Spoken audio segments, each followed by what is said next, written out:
Hello there, journalism students. Once again, an update for our class. This is the week of AP tests starting up. We have this week and next week.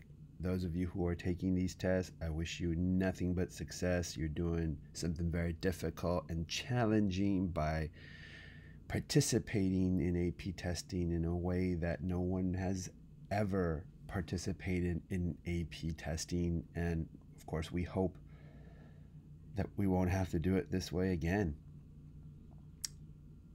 So, this is what's going on for our class this week.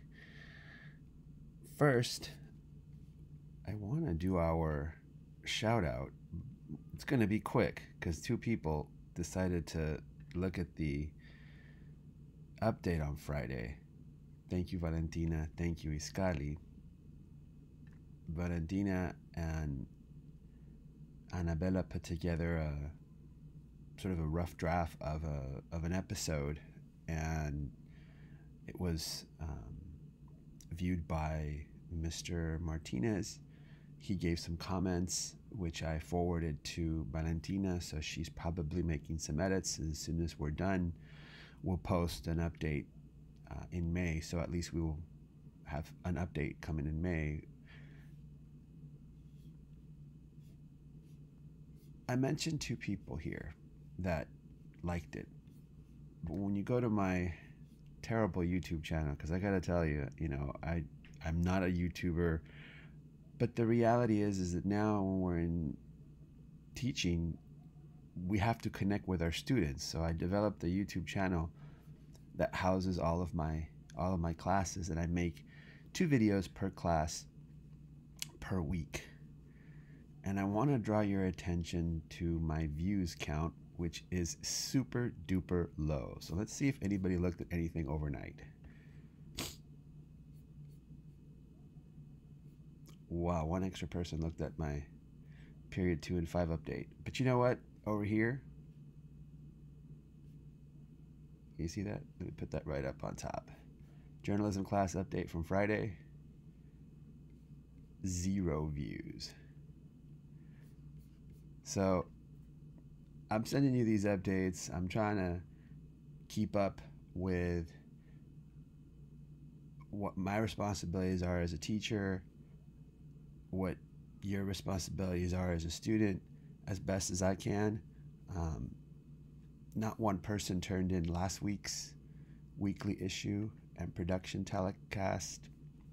Instead of making a weekly issue, I send you a podcast.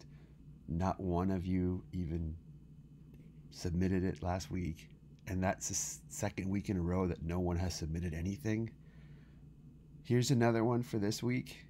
The subject is how to become great at just about anything. I try to pick things that are helpful. We're at a strange time, and I think that education has to adapt to that.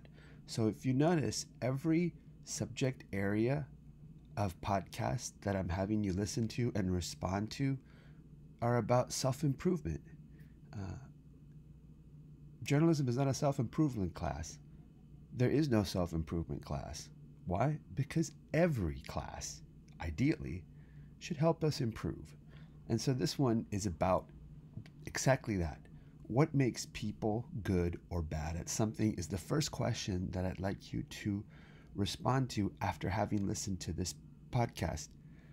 According to the podcast, what is something that is called deliberate practice?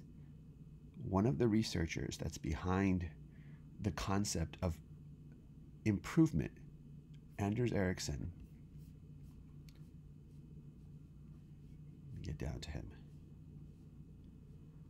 Anders Ericsson, he came up with something called deliberate practice, according to his research. And there's 2 kinds of practices, and you'll learn more about that when you get to it. So what is deliberate practice? And then according to the podcast, what can we do to get better, both in general, right, in all the things that we do in our lives, but also for the purposes of our journalism program. As you hear the dogs that live above me say good morning to you. All right, so this is what's due Friday. I sincerely hope that you will participate this week. And that's really all I can say. If you have any questions, please ask me.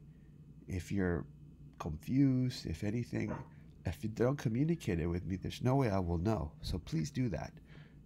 And as usual, please hit like so that I know that you saw this update. Take care. Stay safe.